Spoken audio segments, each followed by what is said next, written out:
నమస్తే welcome to me TV news ముందుగా headlines సముద్రపు దొంగల ఆధీనంలో బంగ్లా షిప్ స్పందించిన భారత యుద్ధ నౌక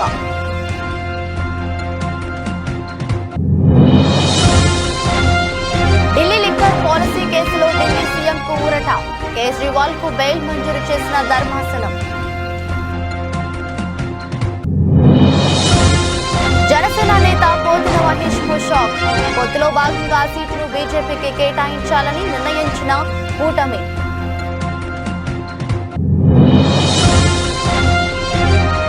పవన్ కళ్యాణ్ ను ఓడించడమే లక్ష్యంగా వైసీపీ ప్లాన్ హాట్ గా పిఠాపురం పాలిటిక్స్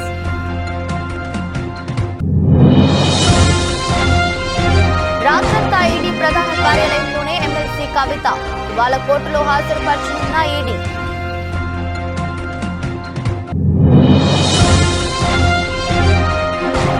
ట్రాన్సిట్ వారెంట్ లేకుండా ఎలా అరెస్టు చేశారు ఈడీ అధికారులను నిలిపిసిన కేటీఆర్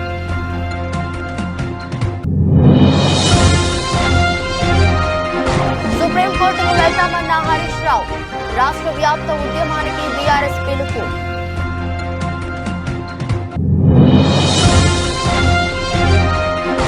నేడు రాజకీయాల్లో హీరోను పవన్ పై ముద్రగడ ఫైర్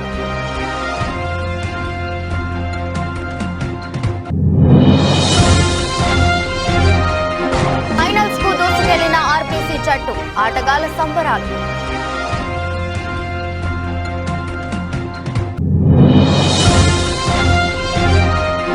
అల్లు అర్జున్ ని పట్టుకుని ఏడ్ చేసిన అభిమాని నెట్టింట వైరల్ అవుతున్న వీడియో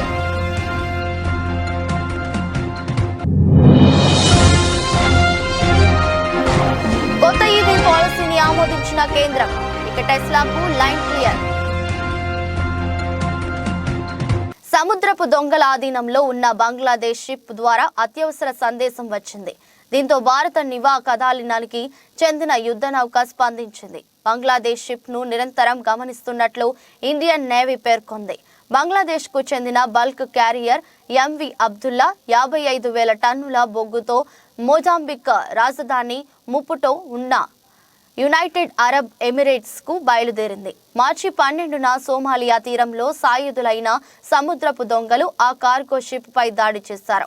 అందులో చేరుకోవడంతో పాటు బంగ్లాదేశ్ కు చెందిన 23 మంది సిబ్బందిని నిర్బంధించారు.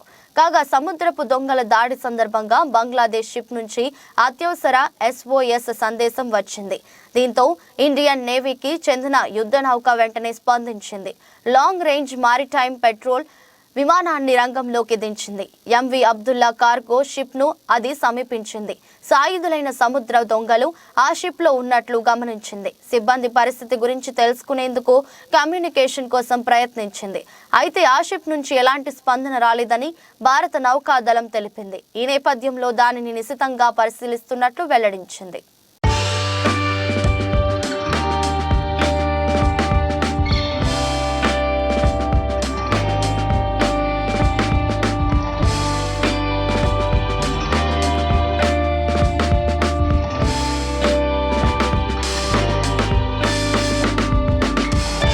ఢిల్లీ లిక్కర్ పాలసీ కేసులో ఢిల్లీ సీఎం అరవింద్ కేజ్రీవాల్ కు ఊరట లభించింది. కేజ్రీవాల్ కు రౌస్ అవెన్యూ కోర్టు ముందస్తు బెయిల్ మంజూరు చేసింది.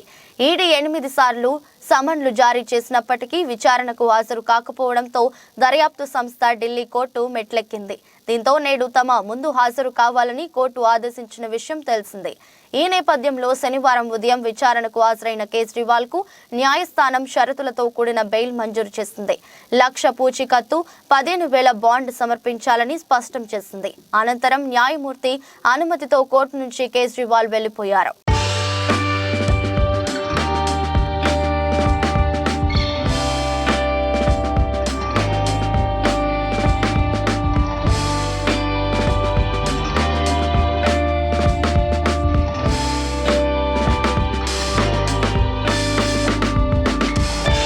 విజయవాడ వెస్ట్ టికెట్ కేటాయింపుపై ఉత్కంఠ వీడింది. ఆ సీటును బీజేపీకి కేటాయించాలని కూటమి నిర్ణయించింది. ఇప్పటి వరకు విజయవాడ వెస్ట్ టికెట్ ను జనసేనకే కేటాయిస్తారని ప్రచారం జరిగింది. జనసేన తరపున పోతిన మహేష్ పోటీకి సిద్ధమయ్యారు.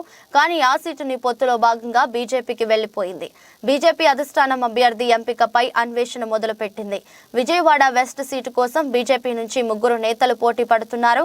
బీసీ సామాజిక వర్గానికి చెందిన అడ్డూరి శ్రీరామ్, గోలగాని రవికృష్ణ టికెట్ ఆశిస్తున్నారు. ఆర్యవైశ్య సామాజిక వర్గానికి చెందిన పోలిశెట్టి రవికుమార్ కూడా విజయవాడ పశ్చిమ నుంచి పోటీ చేసేందుకు ఆసక్తిగా ఉన్నారు. మొత్తానికి 1-2 రోజుల్లో విజయవాడ వెస్ట్ అభ్యర్థిపై క్లారిటీ రానుంది.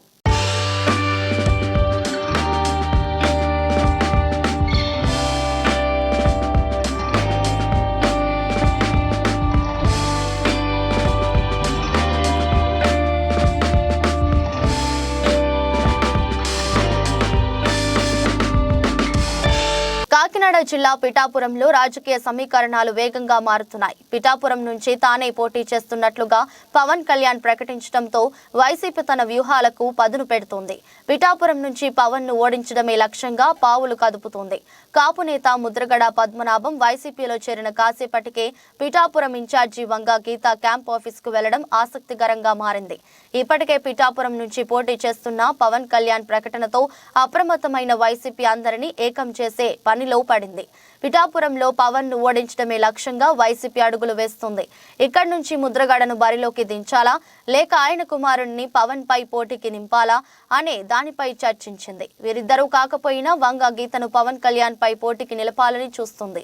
అయితే గతంలోనూ పిఠాపురం నుంచి పోటీ చేస్తానని ముద్రగడ ప్రకటించారు. దమ్ముంటే తనపై పోటీ చేయాలని సవాల్ విసిరారు. ఈ ముగ్గురిలో ఎవరు పోటీలో ఉండాలో నిర్ణయించనుంది వైసీపీ. ఇక మరోవైపు పిఠాపురంలో అసమ్మతి సెగలు బగ్గుమంటున్నాయి. టికెట్ రాలేదని అసంతృప్తితో ఉన్న మాజీ ఎమ్మెల్యే విఎస్ఎన్ వర్మ ఇవాళ కార్యకర్తలు అనుచరులతో సమావేశం కానున్నారు. పిఠాపురం నుంచి ఇండిపెండెంట్ గా బరిలోకి దిగేందుకు ప్లాన్ చేస్తున్నారు.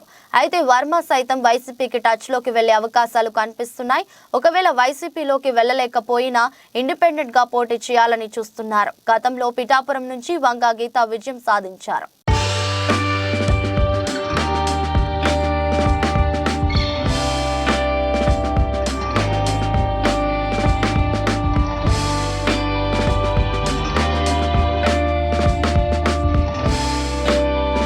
సంచలనం సృష్టించిన ఢిల్లీ లిక్కర్ స్కామ్ కేసులో బీఆర్ఎస్ ఎమ్మెల్సీ కవితను శుక్రవారం ఈడీ అధికారులు అరెస్టు చేసిన విషయం తెలిసిందే. ఈ కేసు తెర మీదకు వచ్చిన 1.5 తరువాత కవిత అరెస్ట్ అయ్యారు. సౌత్ గ్రూప్ సభ్యుల్లో కవితదే చివరి అరెస్ట్ అయిన వారు ఇచ్చిన స్టేట్మెంట్ల ఆధారంగా పలుమార్లు నోటీసులు ఇచ్చి విచారించారు. ఈ నేపథ్యంలోనే శుక్రవారం కవిత ఇంట్లో రైడ్స్ చేసి ఈడీ అధికారులు ఆమెను అరెస్టు చేశారు. హైదరాబాద్ విమానాశ్రయంలో రాత్రి 8:45 ఆమెను విమానంలో ఢిల్లీకి ఈడీ అధికారులు తరలించారు. రాత్రి 11:30 కవిత ఢిల్లీ ఎయిర్పోర్టుకు చేరుకున్నారు. దీంతో ఆమెను అక్కడి నుంచి ఈడీ అధికారులు ప్రత్యేక కారులో ఎన్ఫోర్స్మెంట్ ప్రధాన కార్యాలయంకు తరలించారు. రెగ్యులర్ రూట్ లో కాకుండా వేరే మార్గంలో కవితను తరలించారు. అప్పటికే కార్యాలయం వద్దకు వైద్య బృందం చేరుకోవడంతో కవితకు వైద్య పరీక్షలు నిర్వహించారు. కవిత రాత్రంతా ఈడీ కార్యాలయంలోనే ఉన్నారు. కవిత వెంట ఆమె భర్త అనిల్ కుమార్, న్యాయవాది మోహిత్ రావు ఉన్నారు.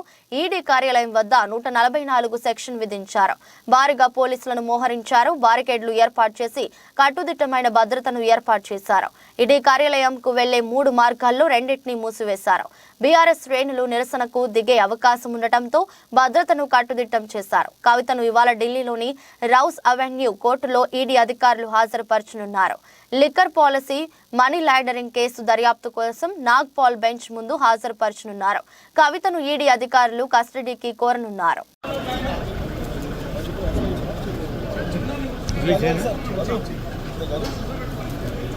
మంచి విజువల్ చేద్దాం. అడ్డమని కాకుండా అవుతుంది కదా, ఇది చేద్దాం.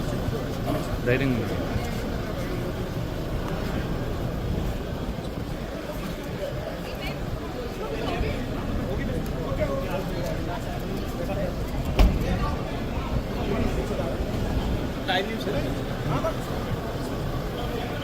బీఆర్ఎస్ ఎమ్మెల్యే మాజీ మంత్రి కేటీఆర్ పై ఈడీ అధికారులు బంజారాహిల్స్ పోలీస్ స్టేషన్లో ఫిర్యాదు చేశారు. కవిత అరెస్టు సమయంలో ఆయన తమ విధులకు ఆటంకం కలిగించారని ఆరోపించారు. ఈ మేరకు ఈడీ మహిళా అధికారి ప్రియా మీనా బంజారాహిల్స్ పోలీసులకు ఫిర్యాదు చేశారు. కవిత అరెస్టు సమయంలో ఈడీ అధికారులపై కేటీఆర్ పలు ప్రశ్నలు సంధించిన విషయం తెలిసిందే. సుప్రీంకోర్టులో కవిత పిటిషన్ పెండింగ్ లో ఉండగా ఎలా అరెస్టు చేస్తారని ఆయన ప్రశ్నించారు. కవితను అరెస్టు చేయబోమని సుప్రీంకోర్టుకు చెప్పి ఇప్పుడు ఎలా ఆమెను అదుపులోకి తీసుకుంటున్నారని ప్రశ్నించారు. శని ఆదివారాలు కోర్టుకు సెలవని తెలిసే శుక్రవారం అరెస్టు చేసేందుకు వచ్చారని కేటీఆర్ ఆరోపించారు. ఇందుకు సంబంధించిన వీడియోలు ప్రసార మాధ్యమాల్లో బాగా వైరల్ అయ్యాయి. Just please record. How have they entered? Ask these questions. Kari. अरे मतलब door is open. We have Madam Bhanupriya Meena says, search is over and arrest warrant is produced. And now she says, hold on. And now she says, we can't come in. Family cannot come in. And she also says that she has no transit warrant. She cannot produce before a magistrate, but she wants to make a case. Listen, you have given an undertaking in Supreme Court, and now you're violating it. You're in serious trouble. You're in serious trouble. You have the legal remedy always available. I'm telling you, you have come here on a Friday. Delhi liquor scam కేసులో BRS MLC కవితను ED అధికారులు arrest చేసిన నేపథ్యంలో దీనిపై మాజీ మంత్రి హరీష్ రావు మండిపడ్డారు. ఇవాళ ఆయన హైదరాబాద్ లో మీడియా సమావేశంలో మాట్లాడుతూ రాజకీయ కుట్రలో భాగంగానే కవితను అరెస్టు చేశారని చెప్పారు. కవిత అరెస్టును సుప్రీంకోర్టులో ఎదుర్కొంటామని తెలిపారు. మహిళలను ఈడీ అరెస్టు చేసే విషయంలో సుప్రీంకోర్టు విచారణ జరుగుతుందని అన్నారు. కవితను ఉన్నట్టుండి అత్యవసరంగా ఎందుకు అరెస్టు చేయాల్సి వచ్చిందని నిలదీశారు. కవిత అరెస్టు అప్రజాస్వామికమని హరీష్ రావు చెప్పారు. రాజకీయ దురుద్దేశంతో అరెస్టు చేశారని తెలిపారు. గత 18 నెలలుగా బీజేపీ నేతలు అరెస్టు చేస్తామని ప్రకటనలు చేస్తున్నారని అన్నారు. రేపు పార్లమెంట్ ఎన్నికల షెడ్యూల్ వస్తుందని, అందుకే రాజకీయ లబ్ధి కోసం కాంగ్రెస్ బీజేపీ కుట్రలు పన్నాయని చెప్పారు. తమకు అరెస్టులు, వేధింపులు కొత్త కాదని తెలిపారు. మమతా బెనర్జీ, నళిని బెనర్జీ, కవిత కేసులపై సుప్రీంకోర్టు విచారిస్తుందని అన్నారు. పార్లమెంట్ ఎన్నికల్లో దెబ్బతీసేందుకు బీజేపీ కుట్రలు పన్నుతుందని చెప్పారు. కవిత అరెస్టుకు నిరసనగా అన్ని నియోజకవర్గాల్లో నిరసన కార్యక్రమాలు నిర్వహిస్తామని చెప్పారు. కాంగ్రెస్ బీజేపీ కుమ్మక్కైన ప్రజాక్షేత్రంలో ఎదుర్కొంటామని తెలిపారు. ఈ రెండు పార్టీలకు శిక్ష తప్పదని అన్నారు. కవిత అరెస్టుకు నిరసనగా రాష్ట్ర వ్యాప్త ఉద్యమం చేపడతామని బీఆర్ఎస్ ప్రకటించింది. ఒక దౌర్జన్యపూర్వకంగా ఇవాళ కవిత గారి అరెస్ట్ జరిగింది. ఇది గతంలో కూడా జరిగింది, మీరు అందరు చూస్తున్నారు. మా మంత్రులు గంగుల కమలాకర్ గాని, ఇతర మంత్రులు, మా పార్లమెంట్ సభ్యులు, మా శాసనసభ్యుల మీద కూడా ఇలాంటి ప్రయత్నాలు జరిగినాయి. అటు ఈడీ కేసులు, ఇటు రాష్ట్ర ప్రభుత్వ అక్రమ కేసులు, ఇలా అనేక రకాల మా పార్టీ నాయకుల మీద కూడా కుట్ర జరిగింది. ఒకవైపు మా ఎమ్మెల్యేలను కొనుగోలు చేసే ప్రయత్నం కూడా ఇదే బీజేపీ నాయకులు చేసిన విషయం కూడా మనందరికీ తెలుసు. అంటే ఇది ఒక రకంగా రాజకీయంగా మా మీద కక్ష సాధింపు చర్యలకు పాల్పడతా ఉన్నారు. ఎందుకంటే ఇదంతా కూడా ఒక కక్షతో చేస్తున్నటువంటిదే తప్ప ఇంకోటేం కాదు.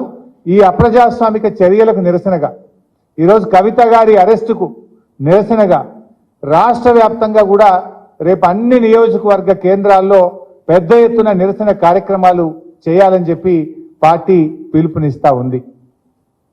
ఎందుకంటే ఈరోజు ఈ అరెస్ట్ అనేది కేవలం రాజకీయంగా ప్రేరేపితమైంది. 1 సంవత్సరంన్నర కింద కవిత గారిని విట్నెస్ కింద నోటీస్ ఇచ్చారు. ఏడాది అర్థం తర్వాత ఇవాళ అక్యూజ్డ్ కింద మేము అరెస్ట్ చేస్తున్నామంటారు. అంటే ఏడాది అర్థం ఏం చేసిండ్రు మరి మీరు? ఈ 1.5 years నుంచి ఏం చేసిండ్రు? రేపు పార్లమెంట్ ఎన్నికల నోటిఫికేషన్ వస్తే ఇవాళ అరెస్ట్ చేయడం అనేటువంటిది ఇది పూర్తిగా రాజకీయ దురుద్దేశంతో ఒక కుట్రతో చేసినటువంటిదే తప్ప ఇంకోటేమీ కాదు. రాజకీయ పరంగా తాను తీసుకున్న నిర్ణయంపై సోషల్ మీడియాలో జరుగుతున్న ప్రచారాన్ని కాపు ఉద్యమ నేత ముద్రగడ పద్మనాభం ఖండించారు. ఈ క్రమంలో జనసేన పార్టీ, ఆ పార్టీ అధినేత పవన్ కళ్యాణ్ పైన ఆయన మండిపడ్డారు. శనివారం ఉదయం కిర్లంపూడిలో ముద్రగడ మీడియాతో మాట్లాడుతూ ఘనమైన కుటుంబ చరిత్ర మాది. నిన్న సీఎం జగన్ సమక్షంలో వైఎస్ఆర్సీపీలో చేరా, కానీ ఇప్పుడు నాపై సోషల్ మీడియాలో తప్పుడు రాతలు రాస్తున్నారు. నేను రాజకీయాల్లోకి రావడానికి కాపులు కారణం కాదు. బేషరతుగానే వైఎస్ఆర్సీపీలో చేరా, ప్రజలకు సేవ చేయడానికి ఈ పార్టీని ఎంచుకున్నా. కాపులు, దళితుల కోసం నేను ఉద్యమించా. దళితుల భిక్షతోనే ఈ స్థితికి వచ్చా. కిర్లంపూడి సర్పంచ్ పదవులు వస్తే బీసీని గెలిపించాను. ఏ ఉద్యమం చేసినా బీసీలు, దళితులే ముందుండి నడిపించారు. నా వర్గాన్ని, నా మనుషులను కాపాడుకోవడానికి ఏమైనా చేస్తాను. రాజకీయాల్లో మొలతాడు లేనివాడు ఇప్పుడు నాకు పాఠాలు చెప్తున్నాడు. అసలు మీరు చెప్పినట్లు నేను ఎందుకు రాజకీయం చేయాలి? నాకు చెప్పడానికి ఆయన ఎవరు? అసలు చంద్రబాబు 5 ఏళ్ల పాలనలో అసలు పవన్ ఎక్కడ ఉన్నాడు? కాపు జాతిని అవమానించినప్పుడు పవన్ ఎందుకు స్పందించలేదు?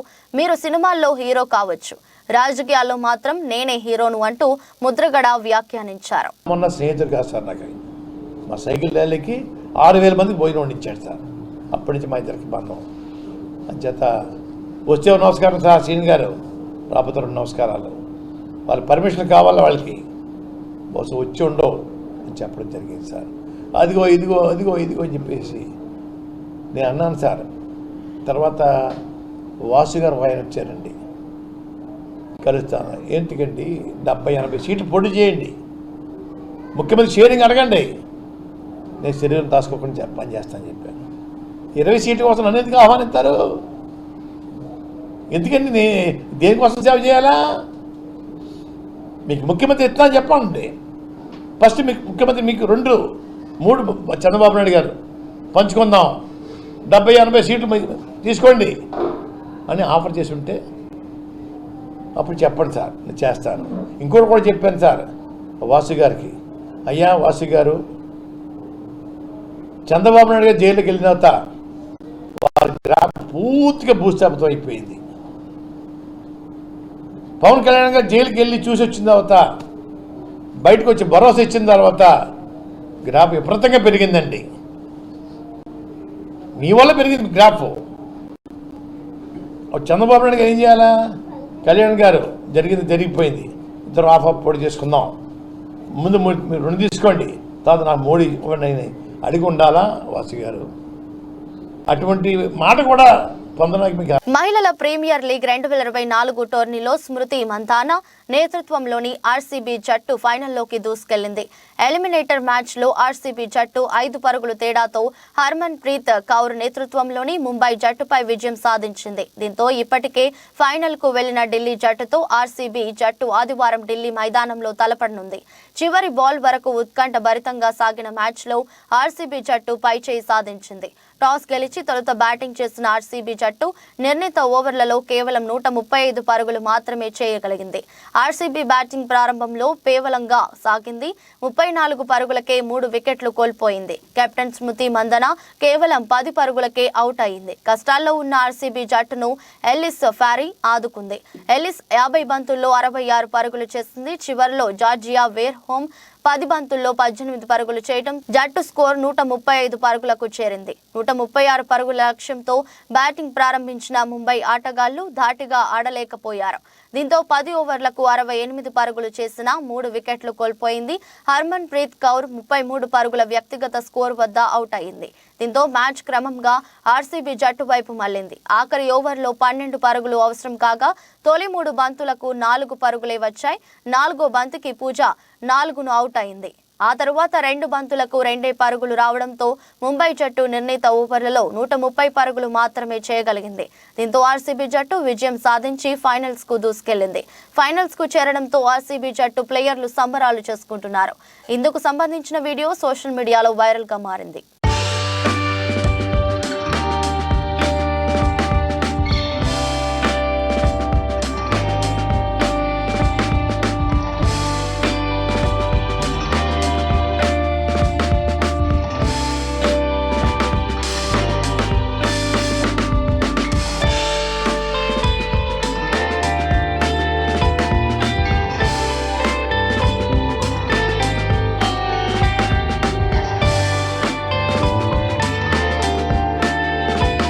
అల్లు అర్జున్ కి మన రాష్ట్రంలోనే కాక పుష్ప సినిమాతో దేశవ్యాప్తంగా ఫ్యాన్ ఫాలోయింగ్ బాగా పెరిగింది. అల్లు అర్జున్ ఆర్మీ అని అభిమానులు హంగామా చేస్తుంటారు. ప్రస్తుతం అల్లు అర్జున్ పుష్ప 2 సినిమా షూట్ లో బిజీగా ఉన్నారు. ఇటీవల వైజాగ్ కి అల్లు అర్జున్ వెళ్తే అభిమానులు భారీగా వచ్చి బన్నీని ర్యాలీగా తీసుకువెళ్లిన సంగతి తెలిసిందే. ఇక ఫేవరెట్ హీరోలని కలవాలని, వాళ్లతో ఫోటోలు దిగాలని, వారితో మాట్లాడాలని అభిమానులు ఎదురు చూస్తుంటారు. ఒక్కోసారి సినిమా ఈవెంట్స్ లో సడన్ గా స్టేజ్ ఎక్కేసి తమ హీరోని కలవాలని కూడా ప్రయత్నిస్తుంటారు అభిమానులు. కొంతమంది తమ హీరోని కలిస్తే ఆనందంతో సంబరపడతారు. తాజాగా ఓ అభిమాని అల్లు అర్జున్ ని కలిశాడు. దీంతో అల్లు అర్జున్ ని హత్తుకొని తీసుకుని ఆనందంతో ఏడ్చాడు. బన్నీ సెక్యూరిటీ అతన్ని పక్కకి పంపించేద్దామని ట్రై చేసినా అల్లు అర్జున్ వారించి అతన్ని ఓదార్చాడు. అల్లు అర్జున్ ఆ అభిమానిని దగ్గరికి తీసుకుని హత్తుకొని ఓదార్చాడు. దీంతో ఆ అభిమాని చాలా సంతోషంగా పొంగిపోయాడు. ఈ వీడియో ప్రస్తుతం సోషల్ మీడియాలో వైరల్ గా మారింది. ఇది కదా మా హీరో అంటూ బన్నీ అభిమానులు ఈ వీడియోను తెగ షేర్ చేస్తున్నారు. ఈ సంఘటనతో మరోసారి బన్నీని అంతా అభినందిస్తున్నారు.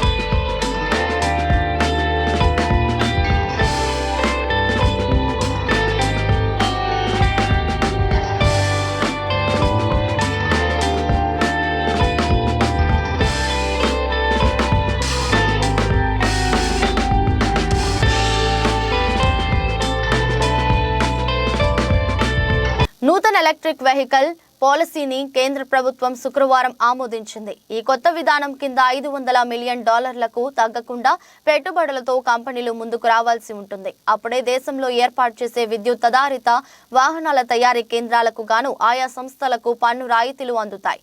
గరిష్టంగా ఎంతైనా పెట్టుబడులు పెట్టవచ్చు. అయితే బడా ప్యాసింజర్ కార్ల కంపెనీలే లక్ష్యంగా ఈ విధానం ఉండటం గమనార్హం. ఇక ఈ వెహికల్స్ కోసం భారత్లో తయారీ కేంద్రాలను ఏర్పాటు చేసే కంపెనీలకు తక్కువ కస్టమ్స్ సుంకాలతో పరిమిత స్థాయిలో కార్లను కూడా విదేశాల నుంచి దిగుమతి చేసుకునే వెసులుబాటు ఉంటుందని ఓ అధికారిక ప్రకటన చెబుతుంది. పేరొందిన విదేశీ ఈవీ ఉత్పాదక సంస్థల చేత ఇక్కడ ప్లాంట్లను తెరిపించి భారత్ను ఈవీల తయారీ హబ్గా మార్చడమే ఈ పాలసీ ముఖ్య ఉద్దేశమని కూడా సదరు ప్రకటన పేర్కొంది. పెట్టుబడి ప్రతిపాదనలతో వచ్చిన కంపెనీలు 3 ఏళ్లలోపు దేశంలో తయారీ కేంద్రాలను పెట్టి వాహనాల ఉత్పత్తిని కూడా మొదలు పెట్టాల్సి ఉంటుంది. అలాగే అందులో వాడే విభాగాల్లో కనీసం 25% భారత్లో తయారైనవే అయి ఉండాలి. 5 ఏళ్లలోగా 50% విడి భాగాలు స్థానికంగా తయారైనవే ఉండాలి. అప్పుడే 15% దిగుమతి సుంకాల వద్ద ఏటా 8,000 కార్ల దిగుమతికి ఆయా కంపెనీలకు వీలుంటుంది. ఈ కార్ల విలువ $35,000 ఆపై ఉండాలి. అయితే $800 మిలియన్ ఆపై పెట్టుబడులు పెట్టిన సంస్థలకే ఈ అవకాశం. ఈ ప్రోత్సాహకాలు కూడా తొలి 5 ఏళ్ల వర్తిస్తాయి. ప్రస్తుతం పూర్తిగా విదేశాల్లోనే తయారై దేశంలోకి దిగుమతి అవుతున్న ఈవీ కార్లపై వాటి ధరలు, ఇంజిన్ పరిమాణం ఆధారంగా 60 నుంచి 100% వరకు సుంకాలు పడుతున్నాయి.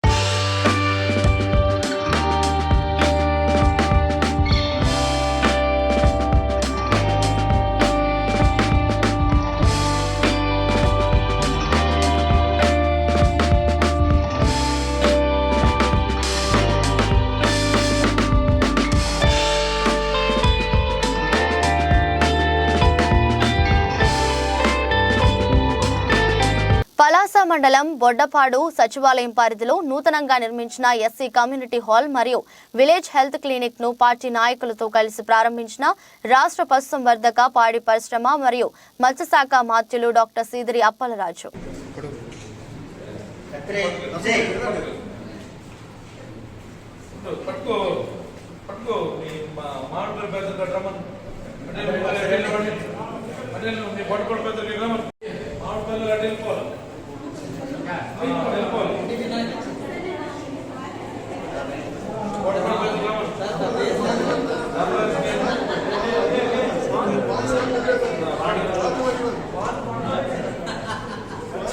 తెలంగాణ రాష్ట్రంలో ఇప్పుడు ఉన్న ప్రభుత్వం ఇందిరమ్మ పాలన, ప్రజా పాలన, ప్రజల వద్దకు పాలన అని చెప్పుకునే ఈ ప్రభుత్వ పాలకులు ఈరోజు తెలంగాణలో పాలన ఎలా ఉందో పాలకులు గమనించాలి. ఇప్పుడు ఉన్న ప్రభుత్వం ముఖ్యమంత్రి రేవంత్ రెడ్డి అన్న అధికారంలోకి వచ్చిన 2 రోజుల్లోనే 2 లక్షల రుణమాఫీ చేస్తానని మాట అన్నారు. వచ్చిన తర్వాత దానిని కాకులకు తన్నారు. ఇప్పటికీ మీరు అధికారంలోకి వచ్చిన వెంటనే రుణమాఫీ చేసి ఉంటే కొంతమంది రైతులను కాపాడేవారు. ఇప్పటికీ కూడా రైతులు ఆత్మహత్యలు చేసుకుంటూనే ఉన్నారు. మీరు 2 లక్షల రుణమాఫీ చేయలేదు. ఆర్థిక ఇబ్బందులతోటి వడ్డీలు కట్టలేక బ్యాంకుల చుట్టూ లోన్ల కోసం తిరుగుతుంటే బ్యాంకులు లోన్లు ఇవ్వలేక ఇవాళ ఆత్మహత్యలు చేసుకునే పరిస్థితి తెలంగాణలో ఉంది. ఒకసారి ప్రభుత్వ పెద్దలు ఆలోచించాలి. మీరు కూడా రైతు కుటుంబం నుంచి వచ్చిన వారే, మేము రైతులమే. రైతు నాయకులు అని చెప్పుకుంటున్న మీరు ఒకసారి రైతుల గురించి ఆలోచించాలి. ఎంత దయనీయంగా ఉన్నదో రైతుల పరిస్థితి. రైతులు ఒక్క పూట అన్నం తినే పరిస్థితి కూడా లేకుండా పోయింది. రాష్ట్రంలో చిన్న సన్నకారు రైతులు 80% మంది ఉన్నారు. తెలంగాణ బతుకమ్మ పార్టీ రాష్ట్ర వ్యవస్థాపక అధ్యక్షుడిని.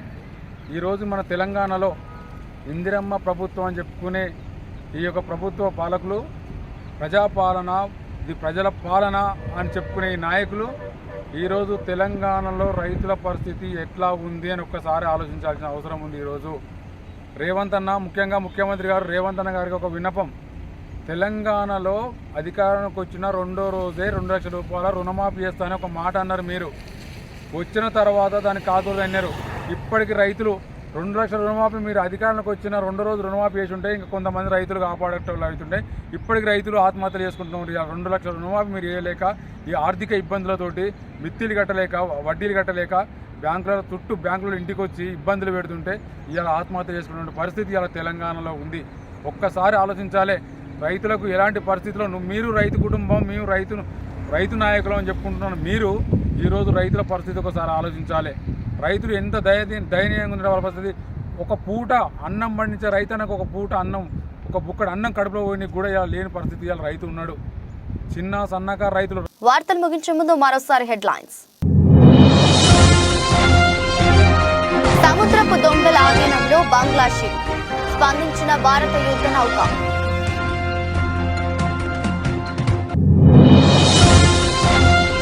ఢిల్లీ లిక్కర్ పాలసీ కేసులో ఢిల్లీ సీఎంకు ఊరట, కేజ్రీవాల్ కు బెయిల్ మంజూరు చేసిన ధర్మాసనం. జనసేన నేత పోతుల మహేష్ కు షాక్, పొత్తులో భాగంగా సీట్లు బీజేపీకి కేటాయించాలని నిర్ణయించిన కూటమి.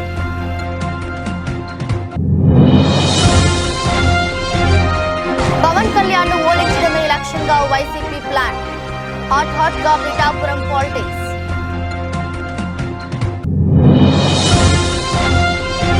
రాత్రంతా ఈడీ ప్రధాన కార్యాలయంలోనే ఎమ్మెల్సీ కవిత, ఇవాళ కోర్టులో హాజరుపరచనున్న ఈడీ.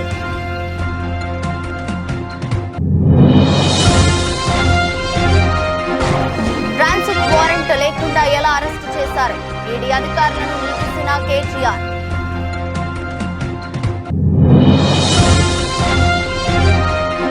సుప్రీంకోర్టుకు వెళ్తామన్న హరీష్ రావు, రాష్ట్ర వ్యాప్త ఉద్యమానికి బీఆర్ఎస్ పిలుపు.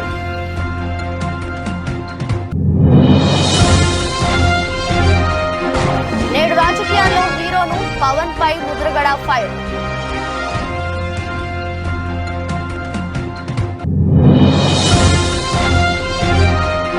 ఫైనల్స్ కు దూసుకెళ్లిన ఆర్బీసీ జట్టు, ఆటగాళ్ల సంబరాలు.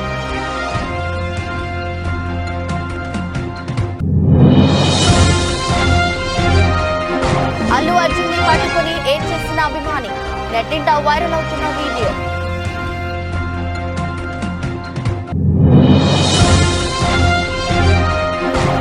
కొత్త ఈవీ పాలసీని ఆమోదించిన కేంద్రం, ఇక టెస్లాకు లైన్ క్లియర్. ఇది రాష్ట్ర బులెటిన్. మరో బులెటిన్లో మళ్ళీ కలుద్దాం. అంతవరకు సెలవు. నమస్కారం.